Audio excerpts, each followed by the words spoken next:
Monsieur le Président, Mesdames, Messieurs les membres du jury, admirez toute l'impertinence de ce sujet. Un avocat doit-il être mûr pour plaider? Debout, devant vous, face à tant d'expériences réunies, que vous soyez avocat, élève avocat, qu'en qualité de magistrat, vous ayez pu vous convaincre de l'affirmative ou de la négative s'agissant du sujet, je vais devoir avoir l'audace, l'outrecuidance de soutenir une réponse à cette interrogation. Alors oui, je sais ce que vous pouvez vous dire à cet instant. Ce jeune peigne-cul va oser, parce qu'il faut l'oser, venir nous asséner sa vision de la plaidoirie, nous dire s'il faut être ou ne pas être, car telle est la question, suffisamment mûr pour plaider. Je ne peux que vous donner raison. Mais après tout, quel choix avais-je? J'aurais pu me défiler, je ne l'ai pas fait. J'aurais pu échanger mon sujet, personne n'aurait accepté, on l'aurait nécessairement reproché. Et je n'allais pas, comme lors des sélections, à nouveau le détourner. Par conséquent, effronté, j'ai décidé de le traiter. Et l'exercice est périlleux, tant l'interrogation est emplie de subjectivité. Car bienheureux, en effet, celui qui saura y répondre avec certitude. Je vais le traiter, oui, mais en trichant. Car même si Montesquieu, et comment ne pas lui rendre hommage aujourd'hui, disait dans ses pensées « J'ai toujours eu pour principe de ne faire jamais par autrui ce que je pouvais faire par moi-même », j'ai toutefois décidé de braver ces sages paroles en choisissant de me faire aider. En effet, j'ai conclu à l'impossibilité de me prononcer seul sur un oui ou sur un non. Cette évidence s'est imposée à moi rapidement. De cette façon, il me serait impossible de vous répondre. J'ai donc usé, voire abusé d'un subterfuge pour parvenir à mon but. Il me fallait trouver et cuisiner un avocat qui, désormais loin de ce temps où il était trop vert, a su peu à peu mûrir, sans pourrir, et qui allait pouvoir être la lumière qui allait m'éclairer. Et la mort a parfois des vertus non négligeables, offrant au défunt un recul nécessaire, une lame aiguisée, un œil critique, tant sur sa carrière que sur ses confrères, sur ce temps où il fut, mais désormais n'est plus.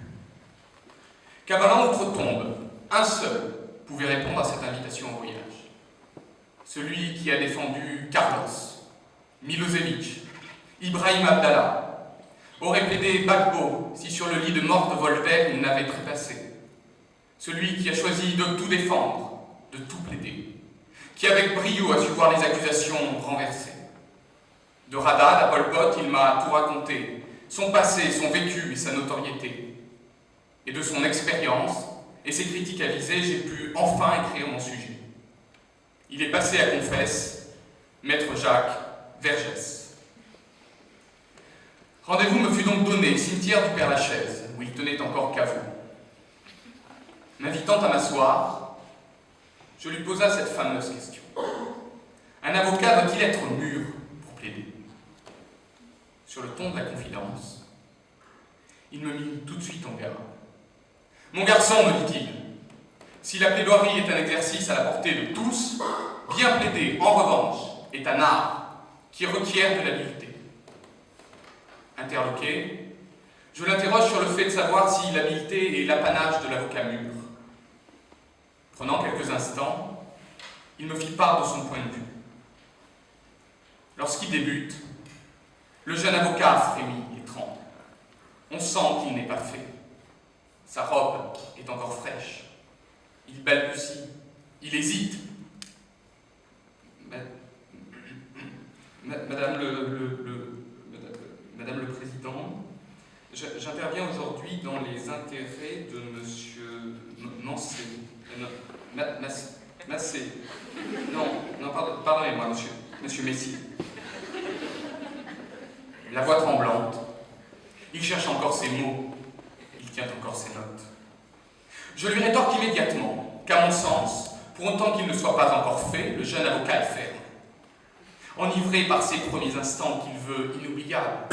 Il boxe, il mord, il attaque, va au-devant de son adversaire, le surprend même, lui, le vieux briscard, peut-être trop sûr de lui et qui le sous-estimait. Il faut qu'il prenne ses marques, que sa plaidoirie frappe les esprits. Plus que tous ceux déjà faits, lui doit impressionner.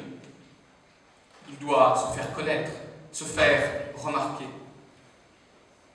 tout autant auprès de ses pairs qu'auprès des magistrats. Le petit, il en a. Et là, pugnace, Vergès me répond, et le vieux, lui, il en a pas? Je lui fais alors admettre que ce n'est pas parce qu'il est vert qu'il est dénué de toute qualité.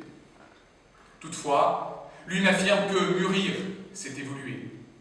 C'est se rappeler d'Oedipe et le mythe du Sphinx, lorsque ce dernier l'interroge sur cet être qui a d'abord 4 jambes le matin, puis 2 le midi et 3 le soir. Cet être, c'est l'homme, tour à tour enfant et se déplaçant à 4 pattes, adulte marchant sur ses 2 jambes, âgé s'appuyant sur une canne. Tel l'homme qu'il est, l'avocat, le temps de sa carrière, effectue une mue en plaidant. Il poursuit et me dit que ses meilleures plaidoiries, il les a fait dans ces dernières années. À cet instant, je le crois. Je pense à Badinter, Metzner, Alimi, Moretti et tous les hommes qu'il serait trop long de citer et dont l'éloquence est à jamais gravée dans les boiseries des prétoires. Aux grands hommes, la patrie reconnaissante. Par leurs mots, ils ont soutenu l'insoutenable, défendu l'indéfendable. Se sont fait l'avocat de causes que l'on croyait perdues. Outreau, Dils, Barbie ou encore Séché. Je pense également à maître Paul Lombard, s'exprimant en ces mots en 1976 lors de l'affaire Ranucci. Si vous accordiez la peine capitale, vous feriez reculer la civilisation de 50 ans. En donnant la mort à Ranucci, vous rouvririez les portes de la barbarie. Vous grossiriez le tombereau sanglant des erreurs judiciaires. Vous deviendriez bourreau. Vous céderiez à la colère, à la panique, à la peur. Mais je le sais, vous ne ferez pas cela. Acquittez Christian Ranucci. Le sang se lave avec les larmes, non avec le sang. Tant que la peine de mort régnera, la nuit régnera également sur la cour d'assises. Dans le tribunal qui lui sert d'arène, dans ces salles d'audience qu'il connaît par cœur, l'avocat mûr sait avoir le verbe haut, arrive avec justesse à mettre des mots sur les mots. Ces mots, que ce soit les siens ou ceux contenus dans le code, il croit chevilles au corps en leur puissance. Il sait les exploiter, les manie, joue avec eux. L'avocat prend la parole, comme d'autres prennent les armes. L'avocat mûr a pour lui la force de l'expérience, la ruse du vieux singe, la sagacité du vieux sage. Futé, c'est celui qui capte l'attention de son auditoire au bon moment, convainc l'indécis, retourne à sa cause la personne qui n'y était pas acquise. Quand tout est contre vous, me dit Vergès, il faut être audacieux, trouver un artifice, aller sur un terrain où les confrères n'ont pas pensé aller. J'ai donc mis en doute les tribunaux, contestant tour à tour l'indépendance et l'impartialité des juges, la légitimité de la juridiction. On m'accuse. Qu'à cela ne tienne, à mon tour, j'accuse.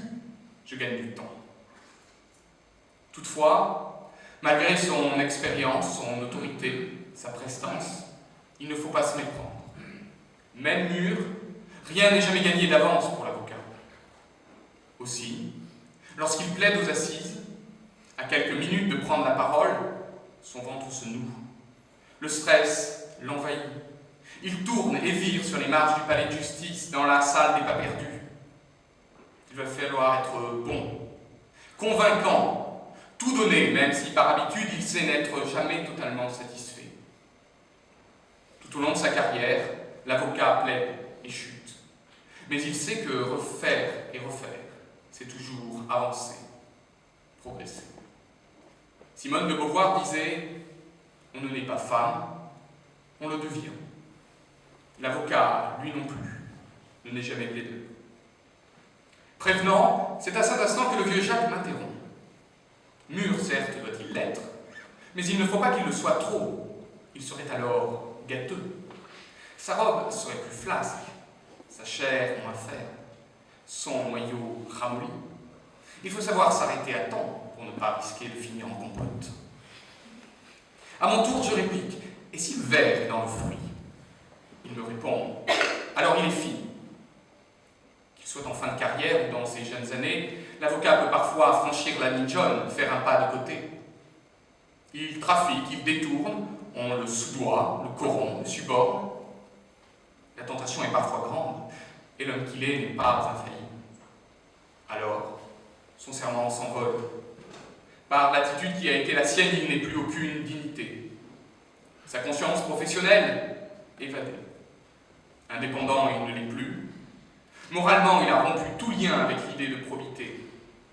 Peut-être peut-on encore espérer qu'il lui reste un minimum d'humanité. Dès qu'il est véreux, l'avocat n'est plus bon qu'à jeter.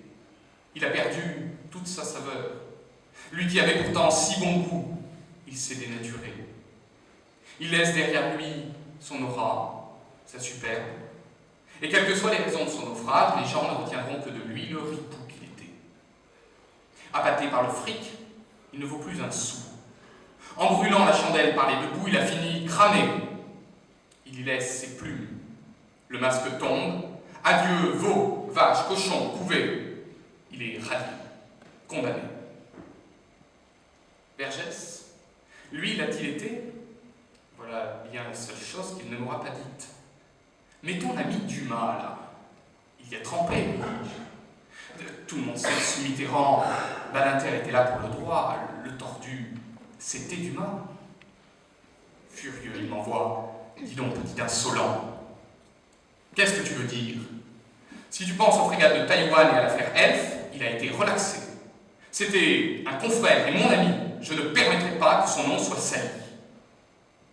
Alors, convaincu qu'il valait mieux en rester là, ayant fait le tour de la question, et l'ayant chatouillé là où il ne fallait pas, je le saluai, le remerciant infiniment pour son temps. Lui qui a vécu pour la foule, je le laissai dormir seul. Je repartais, l'abandonnant derrière moi, toujours dans ses pensées, ni humble, ni orgueilleux, juste fier. Il a toujours l'œil vif, il est très exotique. J'ai réveillé en lui des souvenirs insensés. Quant à la question qui m'a été posée, je conclurai simplement en affirmant que même si l'avocat vert peut être capable de jouter, assurément, c'est bien l'avocat mûr qui sait le mieux plaider.